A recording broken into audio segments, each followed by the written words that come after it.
Hello everyone, welcome. I hope you all are doing good, staying safe and healthy.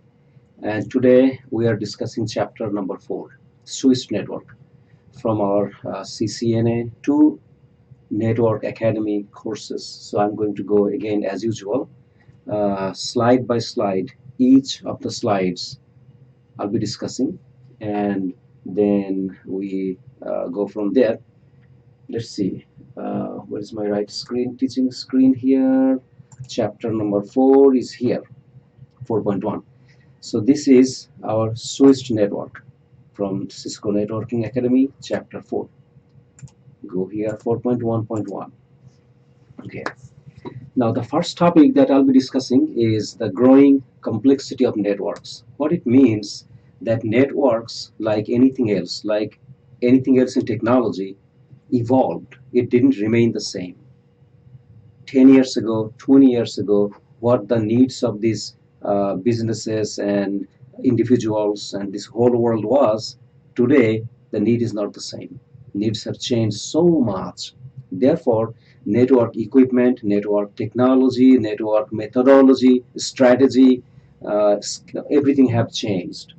So therefore, the complexity, to give you an example, before we had different types of network.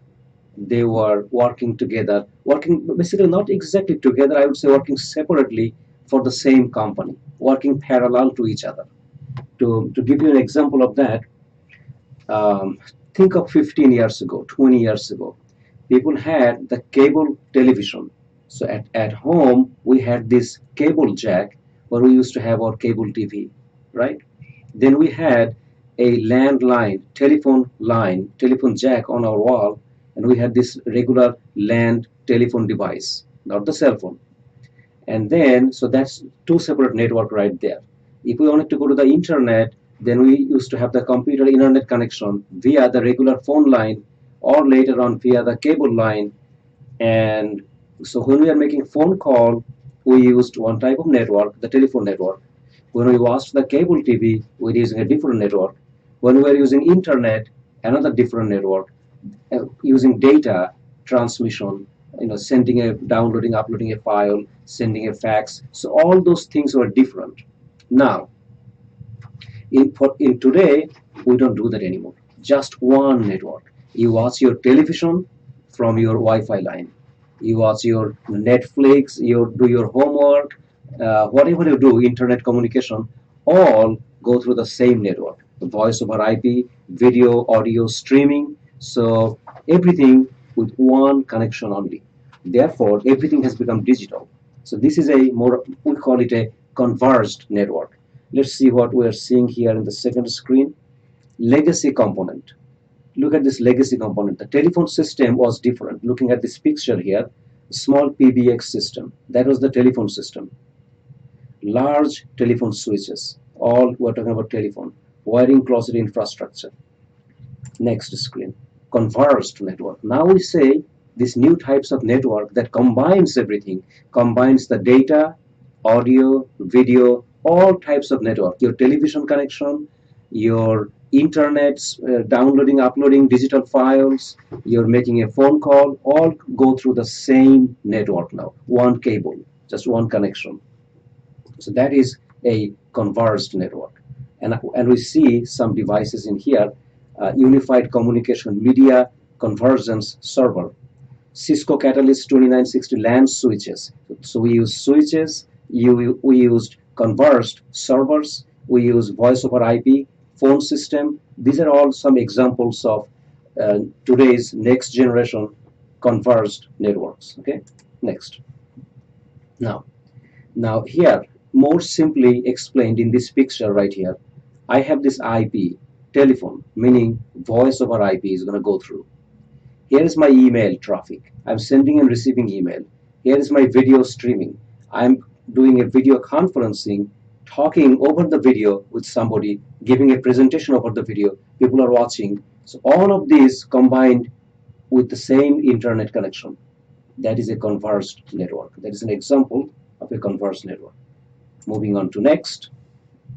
Now, for a larger enterprise scale network, So many different types of functionality, different types of devices are combined together in a converged network. They all work together. Look at here. I have this data center which handles enormous amount of data. Is another data center here. I have the service blocks like web services, email services, all kind of server machines are there. Then we have, here's a large network, large campus, like a college campus, for example. It has right here firewall, routers, multi-layer switches. All those devices, they have various kinds of functionality. They are all working together. Eventually, all of them going to the internet as one connection. We do not have, for the telephony, a different network going to the telephone PSTN. Used to be this PSTN, that is the public switched telephone network. We also call it POTS, POTS, like plain old telephone system. This is our WAN connection. So before, this was a totally different connection. They would not go through the same router. In here, every kind of connection that are going into different parts of the world using different kind of connectivity, when all of this data come to your network, going through the same router, going through the same connection, is amazing. So this is an example of a converged network in a large campus. So let's go. I wanted to see anybody is live, anybody made any comment. I would like to keep it here just in case. Okay, 5 concurrent viewers. Good. Everything must be going okay. Otherwise, one of you would have asked for. Can you hear me well? Yeah, I think you do. I didn't hear any comment yet, so I'm sure you are hearing well. So my microphone was away. Okay, going back to the chapter. Okay, so that is, these are converged networks by the using the new generation devices. Next, hierarchy in the borderless switched network. Now the network devices, network connections, network topology diagram, we divide into 3 layers now. They are hierarchical. Let me explain to you by showing this picture right here. We as individuals, as users, we don't sit at a multi-layer switch or at a firewall and work from there. No, we don't do that. We go to a computer right here, as the picture shows. You and I would be sitting in a computer right here. From this computer or the telephone would be on our desk, a voice over IP phone. They all connected to a switch. Fine. They all get connected to a switch. Then my neighbors, my other next room, another 20 people there, another 20 people, all of those people are getting connected to their computers, their telephone system, all are connecting to their switch. Now what happens next? So think of my room. In my office room, in my classroom, so I have 30 computers. They all are going to connect like this way. If you see my mouse moving this way to the switch. This switch then connects to a higher up switch, a multi-layer switch in this case. That switch connects to another higher up switch. Eventually, they're going to go through the firewall router and go to the internet. So that's the whole path. Now what happens? This layer that just between me, my computer, just between my computer, my telephone, and the switch, that is called the access layer. That is the lowest layer. Okay, that is the lowest layer or the highest layer, however you want to say. This is the end layer where end devices stay. Now these switches that are connected to the end devices, they go and connect to the another layer of switch or routers. They are called distribution layer. They are intermediary devices. These routers right here, they are not directly connected to any of the computer. So these intermediary devices, they are called the distribution layer. So again, the first layers of switches will be connected to the second layer of switch. They are the distribution layer. Second layer of switch and routers and all of those, they will be connected to the main router or the main switches. That's called the core layer. Ultimately, all this traffic from the access layer and from the distribution layer, they are going to go through the core layer and then go out of the out to the internet. So that's our three layers in hierarchical network design. Once we can identify that which are access layer devices, which are distribution layer devices, which are core layer devices. Now, if you use your common sense, you will be able to understand why we do this. For many reasons. Look at this switch right here, an access layer switch. In here, we do not need a very high-end, very expensive, the highest bandwidth switch. No, I don't need that in here. I just need a simple switch that gives this X number of users, 20 users or 30 users, access to the network. That's why it's access layer. However, look at this switch on my left, the multi-layer switch. This switch is handling how many people? It's 20 people from this switch, another 20 people from this switch, another 20 people from this switch. So this switch really is handling 60 people. Not only that, maybe more other switches are which are connected here. Those switches sometimes could be rerouted this way to this switch as well. So in the distribution layer, you need more powerful, more intelligent, more fault tolerant, more modular, more bandwidth accommodating switches we need here in the distribution layer. How about the core layer? Core layer handles all of the data. Therefore, in the core layer, you need the highest bandwidth, the highest fault tolerance. Okay, so that's why if you have to buy a piece of new equipment, you want to know where I'm going to place it. Is it in the access layer? Then we need just a general kind of switch.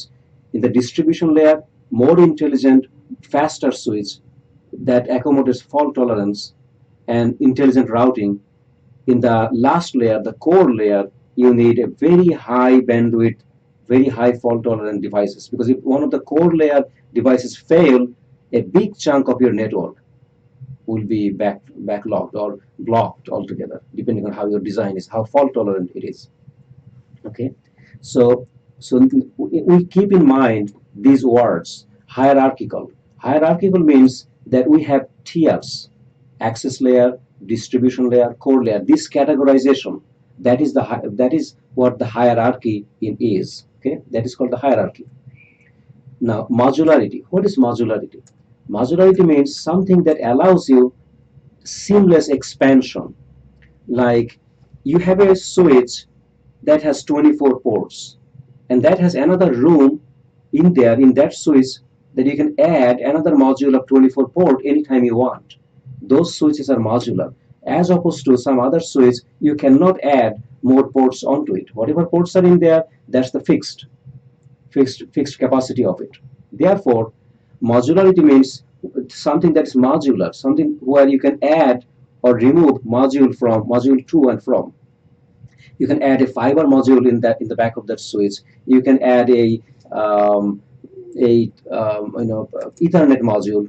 If I go to the Google and go to images and type a modular switch, so I can show you.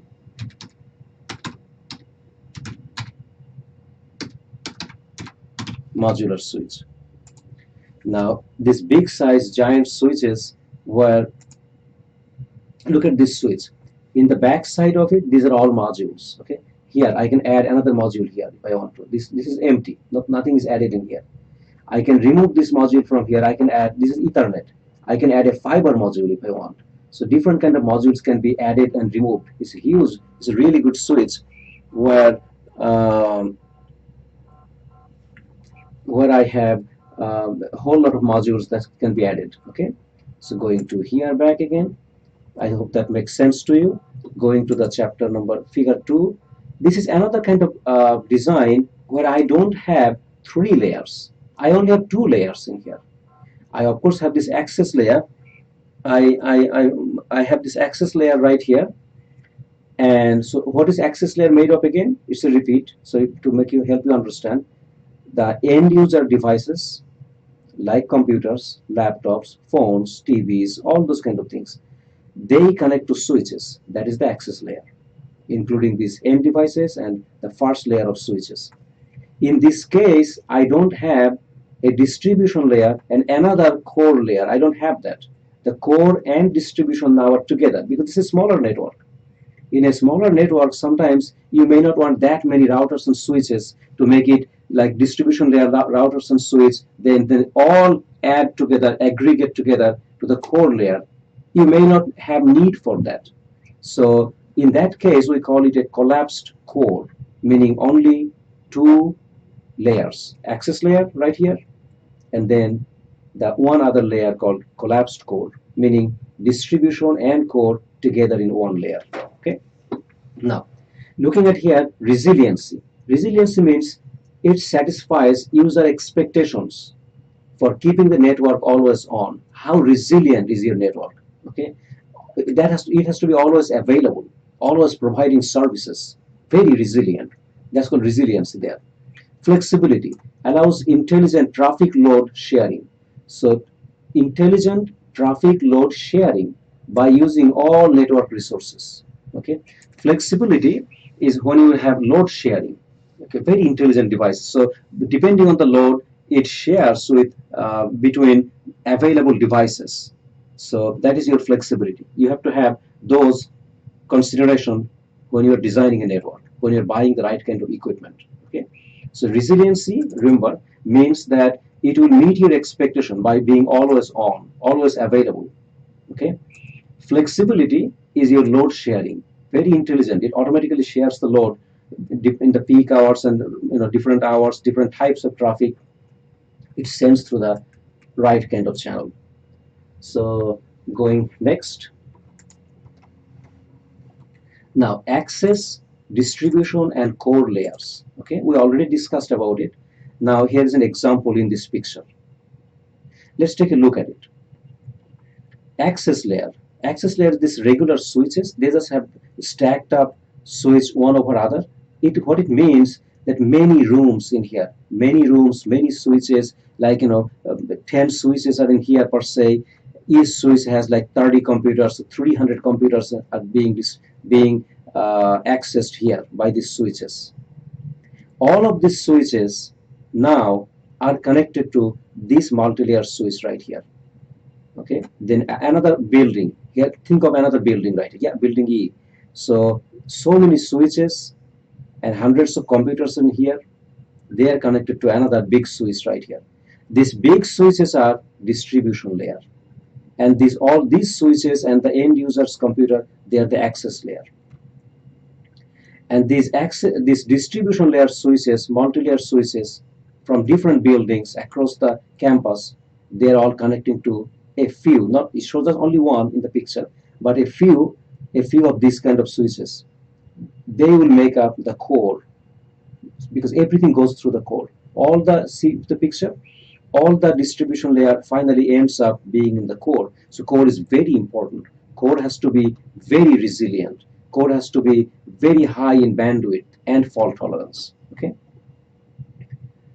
So see, distribution layer, they aggregate large scale wiring. Okay, and then core layer, they will aggregate all.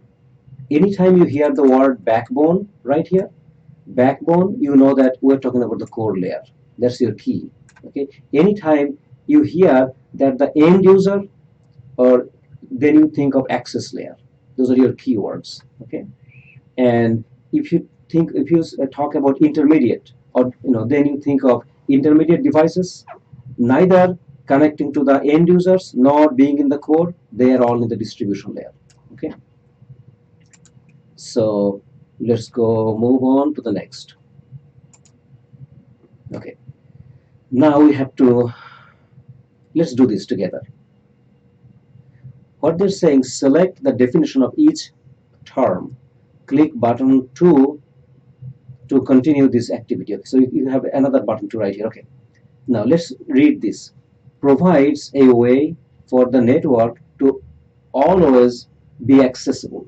So being always accessible, so we are thinking of what? Resiliency. Okay, it's being resilient. Okay, allows networks to expand and provide on-demand services. Okay, that's modularity. So you can expand, add more module to it. Helps for every device on every tier to employ specific role. Like This is core. This is distribution. This is access. Specific role for each device. That should be hierarchical. Using all network resources available, provide data traffic load sharing. That's your flexibility. Okay. So let's click on check. We got it. Okay. So basically, understand that the load sharing, if you see this word, you know it's flexibility. Automatically shares the load. When you hear that different tiers, like the top tier core, second tier distribution, and the third tier, I would say like third tier would be the core. That's the better way to say. The first would be access, second is distribution, third tier would be your core.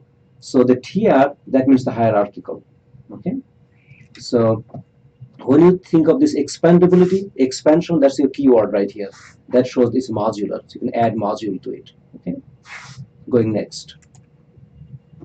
Okay. Hierarchical networks. Role of switched networks. Okay.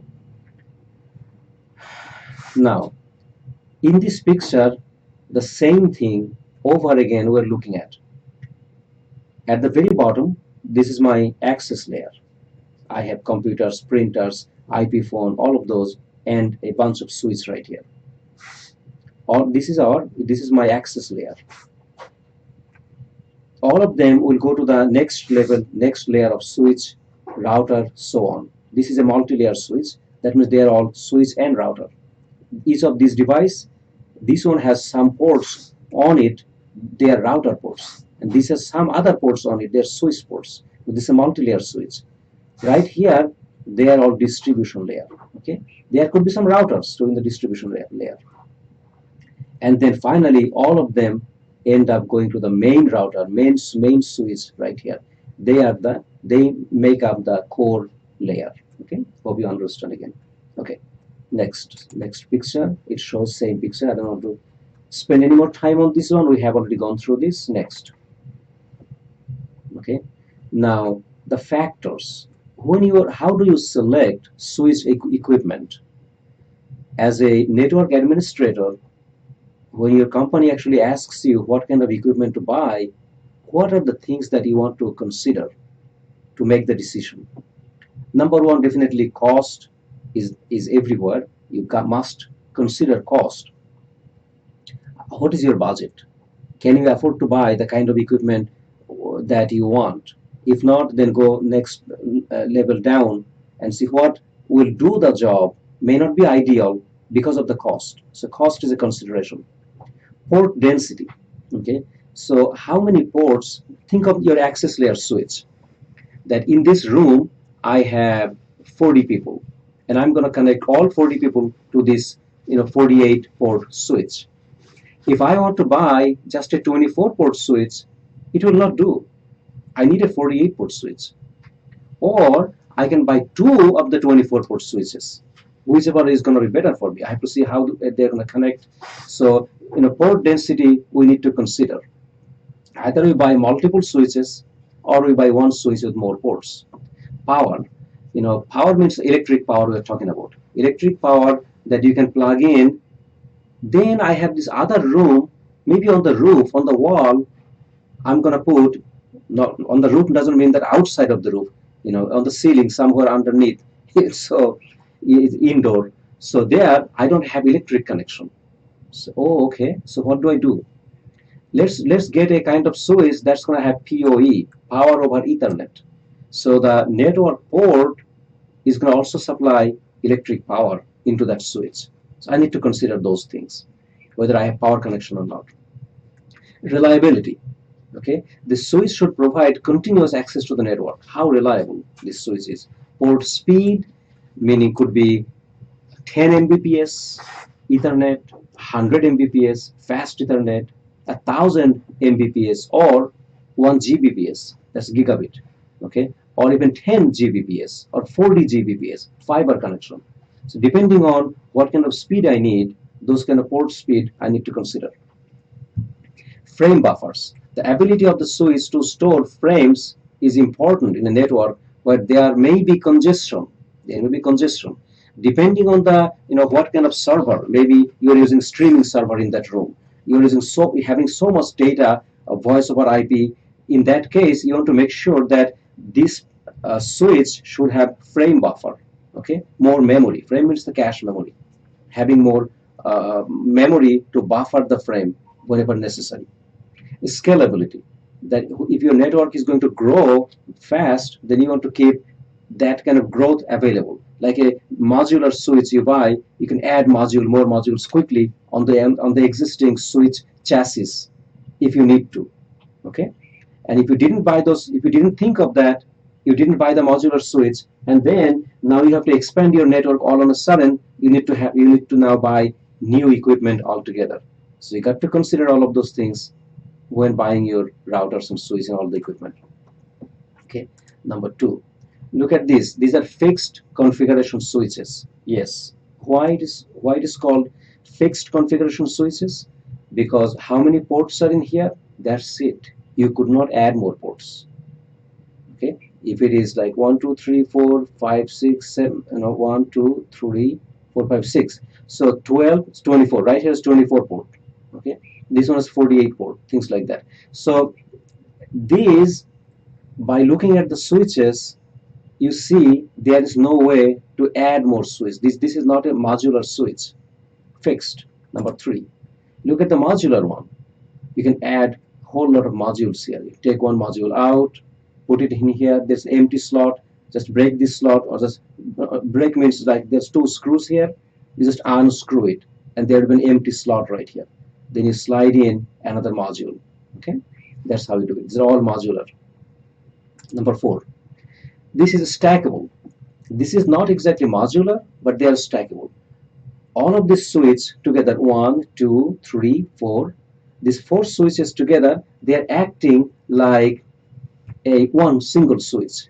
Because in the back of the switch, what are the switch ports? Well, I'm looking at the back side of the switch. In the front side of the switch, I have all those 48 port or 24 port. I have those.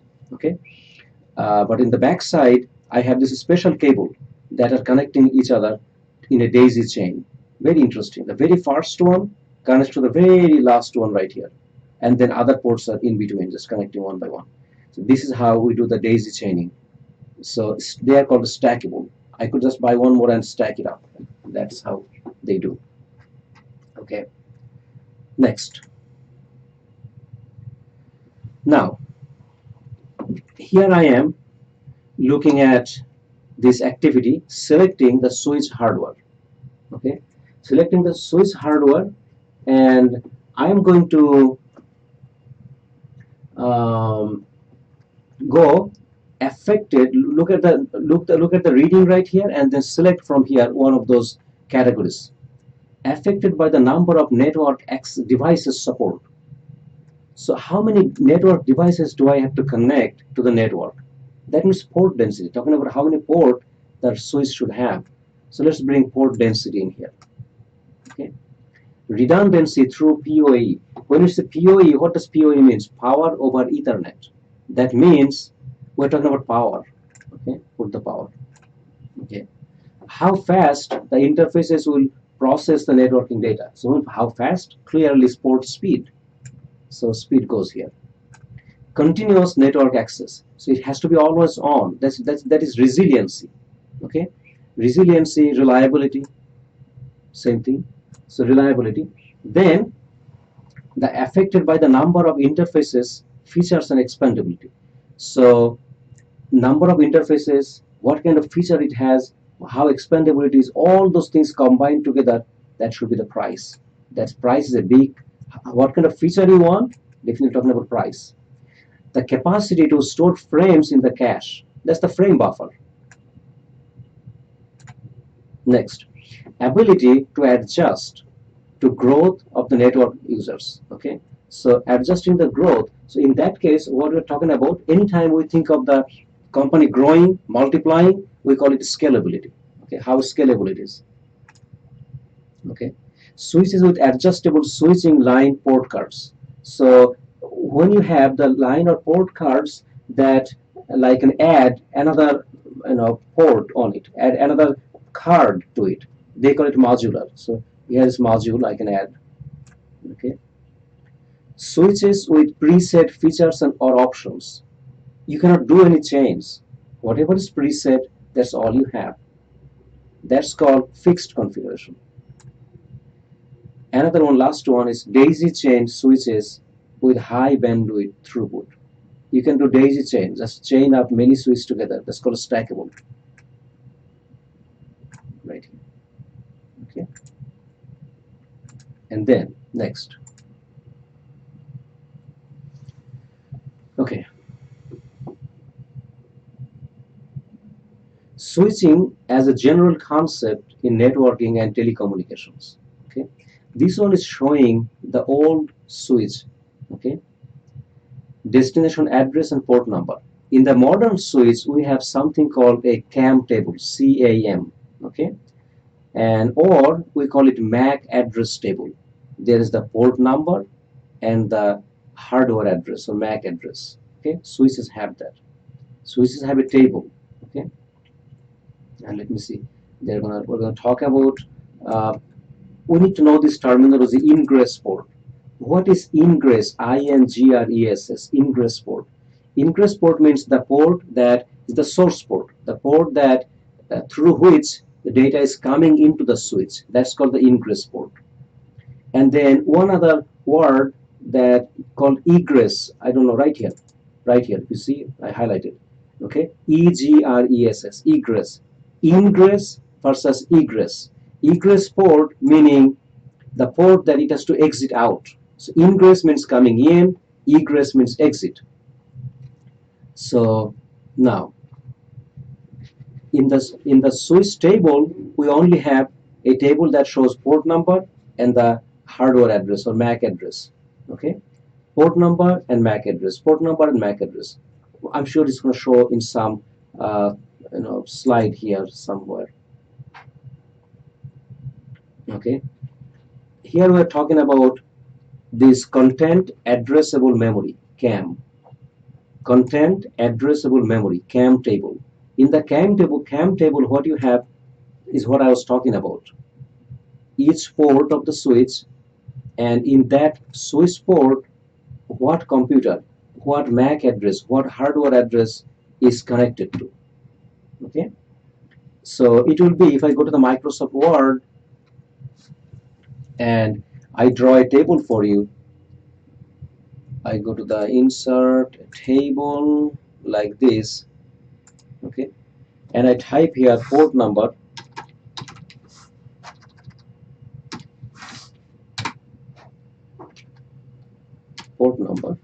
and then MAC address. So that kind of table is called a CAM table. Okay, and let's see.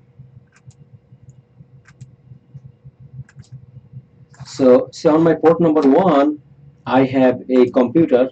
That computer is plugged in to my port number 1 of the switch, and that address, say, maybe A, B, CD. I could do all cap.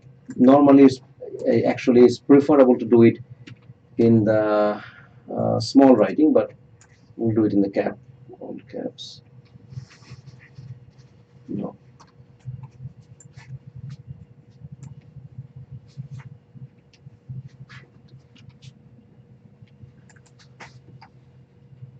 Okay. Say 0000. You know that there will be 12 of them. Okay, 12 character. That's the MAC address. That's 48-bit long. 48-bit. Each character here is 4-bit. This is written in the hex. So this 4, 4, 4, 4 like that. Okay, all together there would be so 12 of them, and then say 1, 2, 3, 4 per se, like that. This is a MAC address. So a PC that is connected to port number 1 of this switch, its MAC address is this per se. Okay, then port number 2 has a MAC address of another one, whatever it is, so 2900. Just think of that. So that kind of table is called the MAC address table. So or we also call this a CamTable. It shows in this little video. I want you to watch the video at home. What is the steps when data comes to the switch and switch wants to forward that data to the destination? What takes place? Step 1, examining the source MAC address. When data comes to the switch, a computer says to the switch that, hey, here is some data. Can you help me go to, say in this case, computer A from computer B. Computer A is sending some data to computer B. Computer A is plugged into port number 1 and computer B is plugged into port number 3. So computer A is sending some data to the switch. Switch does not send to computer B yet. Switch says, okay, hold on. My step number 1, I'm going to check this port number 1. You are the computer A. Your MAC address is 000A, whether you are in my port address table or not.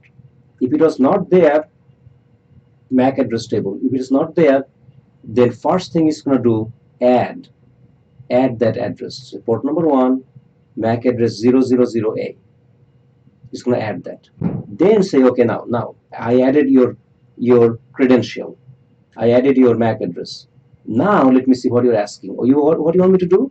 You want me to send this data to the computer B. Now I'll do that. So before switch does forwarding, it first adds an entry or checks the entry of the source data. Okay, source port and source MAC address. Now then it looks for number 2, forward by using the destination MAC address. If the destination MAC address is in the port, is in the table, then switch says, okay, I know the port number, computer B is on my port number 3. I know that because the destination MAC address 000B is written in here. But if it is not written, then what the switch does, switch will say, well, I don't know the computer B MAC address 000B. I don't know which port I need to send to. I don't know where he is connected to. So the switch is going to send a broadcast. The broadcast is going to go out to everyone except the port that it came from. Because the data came from the port number 1, switch is not going to send out the broadcast to this port because this was the source port. Other than that, all other ports is going to flood the information with the broadcast. And every computer every device that is plugged into any one of those ports will get that broadcast, and they are going to match the destination address and say, it's not for me, it's just a broadcast, but I am not the person they are looking for. They are going to drop the package, drop the frame. Only the computer B will say, yeah, it's for me. I see the destination MAC address matches. Okay, so then he is going to send through port number. He's going to accept the package, and then when he sends back data to computer A, then the switch is going to again add then this is going to become the source. Computer B becomes the source then, and add its MAC address 0000B, port number 3 in the table. So every time, remember that the switch does not add by looking at the destination address. Switch always adds to its table by looking at the source address. Whoever is sending to it, it says, okay, that's definitely reliable because I know in my port number 1, computer A, he is sending something to me, so that's a real thing. So he's going to add that into the CamTable. Okay, and let's move on to the next. And I want you to watch this video. Let's watch for a little bit, see if it makes sense to us. In this video, PCA is going to send an Ethernet frame to PCB, and PCB is going to send an Ethernet frame to CAC address and the incoming. So what happened, just fast forward the video, PCA is sending, PCA's address was not there. Okay, PCA's address is 000A, and it is connected to port number 1. That information was not there before. So the switch first added that. This is switch S1 right here. The switch just added that in the table and then says, okay, I have added that. Now what? I need to send to destination address 000B, but I don't know, that's not in my table. So I'm going to send to everybody. So he sends out a broadcast to all the devices. Okay, right here. I just fast forwarded again. He's sending through everybody. These ports, no computer is connected, that's why it's not shown. But here is something connected, computer B. On this port number 4 is connected another switch, S2. More switches, they are all connected here. So the broadcast goes through all the ports everywhere. All these devices, they are going to drop this frame. They're not going to handle this frame at all. They will say it's not for me. But PCB will say it's for me. So I got it. He will accept the frame. Now that PCB is going to send back to PCA, see what happens. Let's fast forward. Okay, now PCB is sending out. PCB is sending out. At this time, the port number 3 becomes the source port. Computer B is the source address now. So the switch adds another entry. And then this time, the switch will not send a broadcast. Switch already knows the destination address 000A is already in the table. So, and that computer is connected to port number 1. So switch is going to directly send to the port number 1. Okay. Now next. Let's see. Okay. Now there are two kinds of switches, my friends: store and forward switching, and then cut-through switching. These two switching methods, therefore, when you buy a switch is going to be either store and forward type or cut-through switch. So store and forward, what it does, when it receives a frame, it accepts the entire frame. It waits until the whole frame arrives. Then it checks the frame for errors, looks at the source address as we talked before, either adds or checks against the source address and the port number, updates that, refreshes that, and then checks for the error, and finally sends to the destination. That's called store and forward. So it stores the entire frame first. Cut-through switch, on the other hand, will not wait to do all of those. As the frame is coming in, the switch is going to start sending right away. The whole frame has not come yet. Only as soon as the switch can read the destination address where it needs to be sent, right away it will start sending that frame to the destination. As it keeps on coming, switch is going to keep on sending. Switch is not going to wait to receive the entire frame. It's not going to wait to do an error checking whether there's an error in the frame. It is not going to do that. That is the cut-through. So let's look at the cut-through switching. Okay. So now read the definition. A store and forward switch receives the entire frame. It and computes the CRC. CRC means cyclic redundancy check. That's error checking. If the CRC is valid, the switch looks up the destination address, which determines the outgoing interface. The frame is then forwarded to the correct port. Now, look at the cut-through. Cut-through switch forwards the frame before it is entirely received. At a minimum, the destination address of the frame must be read before the frame can be forwarded. Okay, we got that.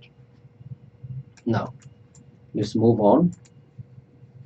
Okay, looking at an Ethernet frame in here, the frame header, then, and this is the actual packet right here. This brown color, that is the packet. Okay, the packet has the IP and the transport layer, all of those kind of segment and packet, everything inside it, and actual data. So frame has the frame header and the frame trailer in this purple color. So the switch can only open this much and read the header of the frame. Switch does not read the packet. Switch does not read the segment. It does not open up all of those.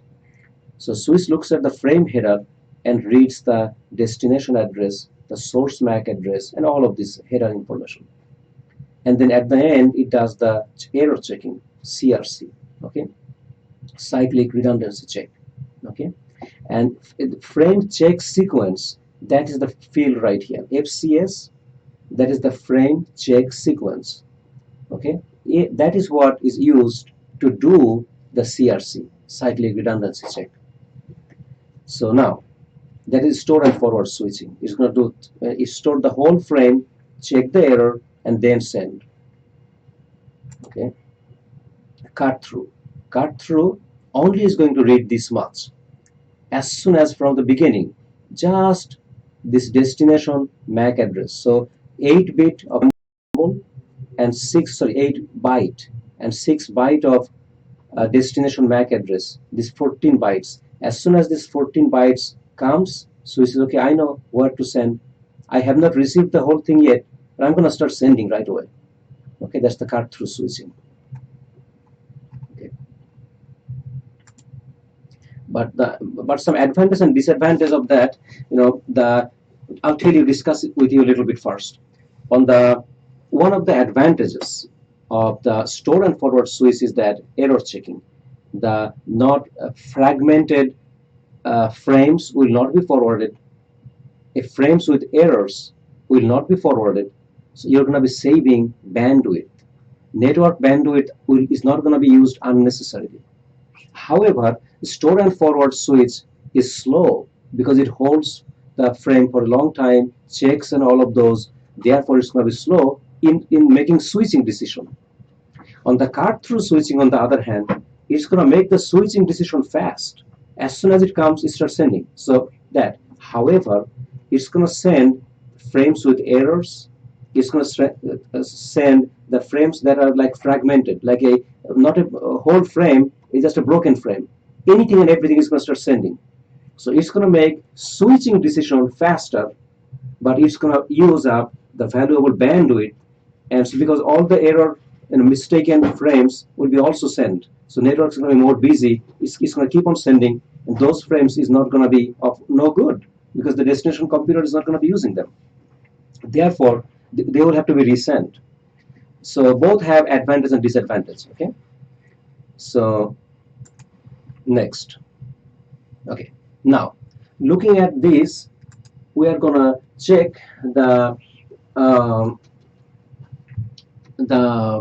description, and either it's a store and forward or cut through. Okay, buffers frames until the frame has been received by the switch. So it's which one is that? It's going to buffer the whole frame. Okay, that's going to be store and forward. Okay, now next, checks the frame for errors before releasing it. That's a store and forward. It's going to keep the whole frame and check the error. Okay, now number 3, no error checking on frames is provided by the switch before releasing. Yeah, let's cut through. A great method to use to conserve bandwidth on your network. Well, the store and forward going to send only the good frames. The bad frames it's not going to send. The fragmented frames, so it's going to save the network's bandwidth. Okay, that's the store and forward. The destination network interface card. Now next one, the destination network interface card discards any incomplete frame. Who sends out the incomplete frames and everything? All the frames with error and everything. So the destination computer has to discard them. So that's the cut through. Cut through is going to send all the bad frames and everything, forward them anyway. So destination network card is going to have to discard them. Now, last one, the faster switching method. Which one makes the switching decision faster but produces more errors? That is the cut through. Okay, so let's check. Okay, we're all good. Okay. Now, here is an activity. How does the switch make a switching decision? We're talking about that. Okay, so look at this. Here is a switching. Here's the table of the switch. Okay, here's a frame. Here's the MAC table right here, and here's a frame. This frame is coming in. What does the frame say? Destination MAC address is OD 0D, and source MAC address is 0F. So source and destination addresses are here. Now, Switch has a table. The table shows this fast Ethernet 1 on this port, 0A is connected. On this port number 5, 0C is connected. Port number 7, 0D. Port number 9, 0F. More than one is connected actually in here. There are some ports, I'll tell you why, more than one thing is connected. Because on one of the ports could be another switch is connected. That switch has many ports. That's why many computers can be connected into one port. Okay, where will the switch forward the frame? Okay, so 0F is the source MAC address. This is the one in the picture is trying to send. So send through port number 9, FA9. So that's going to be the source. So this frame is going to go this way to FA9. Okay, so switch is going to add, of course, the FA9 into the MAC address, but destination, look at the destination, 0D. 0D. 0D in the table? Yes. 0D. 0D. That's port number 7. Okay, right here, 0D is port number 7. So switch is going to do what? Switch is going to receive it through the port number 9 and it's going to send only through port number 7. Because port number 7 is 0D, that's in the table already. So table already has that information. It does not have to do a broadcast. Okay, so port number 7, FA7, that. Okay, and then also look at the question. Switch adds the source MAC address to MAC table. Yes, because this switch, this one is coming from 0F is coming from FA9. Okay, FA9, is it in the MAC address table? FA9 0F. Oh, it is in the MAC address table. My friends, it is already in the MAC address table, FA9. FA9 0F is already in there. So no, switch is not going to add. Okay. Frame is a broadcast frame. It is not. Frame is a unicast frame and will be sent to a specific port only. Yeah, in this case, it's a unicast frame. Let's check it. Okay, correct. So we got it right. It was a unicast frame. It's going to send to only one place. Switch is not going to add the MAC address because it was already added. FA9 has the 0F in the table. So we got that, okay? So next. Okay. Now we're talking about collision domain, okay? Sometimes in the network,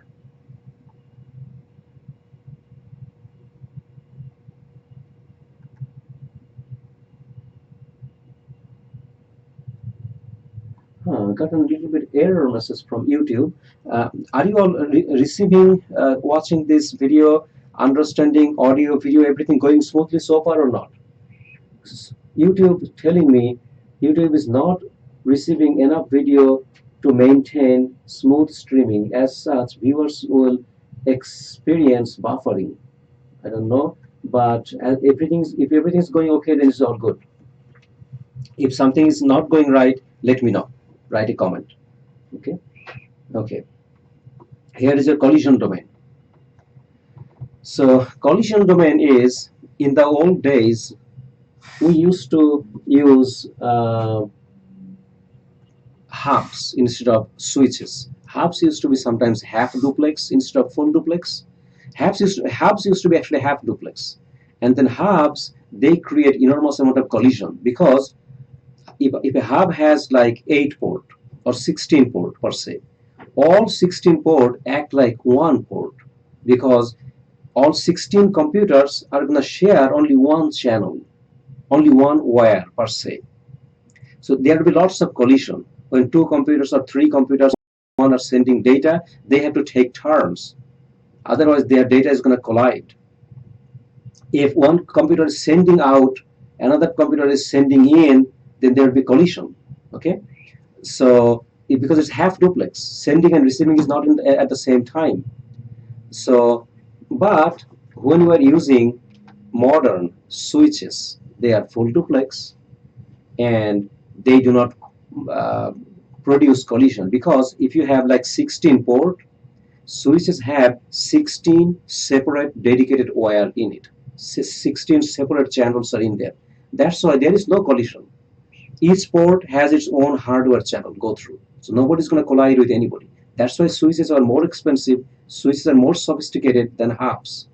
So now, in the modern time, at this time, in this age, we're only using full duplex. We're only using switches, not hubs. So no more collision. Okay. Broadcast domains. But something called broadcast, need to talk about that. Look at this picture right here. If this one of the PC, the top picture first, one of the PC sends out a broadcast that goes to every computer. Okay, this is a broadcast domain. They're all connected by a switch. Look at this one right here, the picture at the bottom, second picture. This one, when the two switches are in here. This is one switch has many computers, another switch S2 has many computers, and they are connected. It's a huge broadcast domain. If this computer at the very extreme left sends a broadcast, it's going to go through all the computers, entire domain, the entire network. How can we contain a broadcast? So in that case, then, if computers are, we keep on connecting more and more switches, the broadcast domain is going to continue to get bigger. Yes, that is true. So how do I make it a smaller broadcast domain? I have to use a router. Once I use a router, that's when a broadcast domain is broken. Routers contain broadcast domain, or routers divide broadcast domain into smaller broadcast domains, because broadcast do not go through routers. Routers receive broadcast and do not forward to the other hands of the router, to the other interfaces, to the other networks. It does not. Okay. So as long as you are using switches and keep on adding more switches, you're going to have larger and larger broadcast domains. Okay. Next, alleviating network congestion. Okay. So to alleviate the congestion, you use high port density, large frame buffers, because whenever like too much data is coming and not going out, the bandwidth is being overwhelmed. Then the switch says, okay, I cannot send out so much, I'm receiving so much, but the network is slow, the network wire speed is slow, the bandwidth is slow, so I'm going to keep some in my memory. I'm going to hold some in my memory and slowly send them out. That's when the frame buffers are going to be used. Port speed, high speed ports, like 100 Mbps, 1000 Mbps, or 100 Gbps, okay, gigabits per second. So these things to be considered. Okay. Activity cycle, circle the domain. Okay. Look, here they're asking me draw individual shapes around each broadcast domain. Hint: in some cases there is more than one. These are all switches. Okay. So how many broadcast domains do I have? With hubs and switches, they're all in the same broadcast domain. If this one PC sends out broadcast, it's going to go to everywhere because there is no router. To cut out a broadcast domain or to stop the broadcast, I have to use a router. There is no router being used here. So the whole thing is one single broadcast domain. So I'm going to draw, like right here, draw the whole thing as one broadcast domain. Okay, one broadcast domain. Check, correct, and so on. I want you to do all this and other ones. This one is not going to be the same. So I'm going to do another one for you. Draw the individual shapes around each broadcast domain. Here is a router. The broadcast is not going to go any beyond the router. If I had more networks in here, they would be separate broadcast domain. But right now, all of it right here, there's no router here. All the way up to here is one broadcast domain. So I'm going to go and draw this one just to tell you that, hey, everything falls into one single broadcast domain. Okay, just only one. Check. Oh, oopsie. The way I did probably didn't do right. Didn't draw properly. Okay, it's one broadcast domain for sure.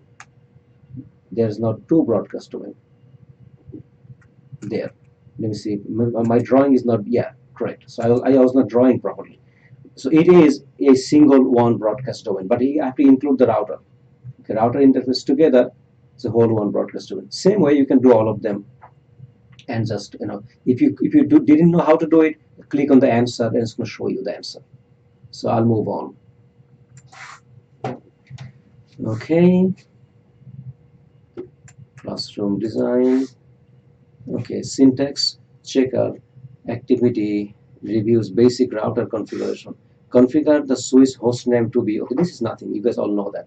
Just click on show all, and it's going to show you how to do things. No worries. These are the commands we'll be discussing, we'll be practicing in the labs. Next. That's it. This is our chapter number 4. Okay. Okay. Teresa commented everything's good. Okay. Wonderful. I'm glad that everything is going wonderful. So at this time, I would tell you that chapter 4 is done. Right now is 12:13. So I'm going to come back at 1 o'clock. At 1 o'clock, I'm coming back again to do a lab, whatever the next lab that would be. And let me see what the next lab is. The next lab is lab. Okay, 5.5227. Wow, chapter 4 has no labs, so 5227 is going to be our lab. So in that case, I'm going to hold off to the lab. I'm going to hold off to the lab, and I'm going to do chapter number 5 instead. Okay, so without doing the chapter, I didn't want to do the lab. Then it will be hard for you to understand. Therefore, let me do the lab. Therefore, let me do the lab after doing the chapter. Chapter 4 has no labs. Good. So I'm gonna come back at 1 o'clock and teach you the chapter 5, and then maybe I'm gonna do the labs tomorrow. Okay. So I would be. That's it for today. You all have a wonderful day, and I'll see you again 1 o'clock. At 1 o'clock today to do the chapter number 5. Thank you so much. Let's see when my screen comes. Then I will know that. Oh, teaching screen. Let's see. Oh, must be done. Okay. Go live, end stream.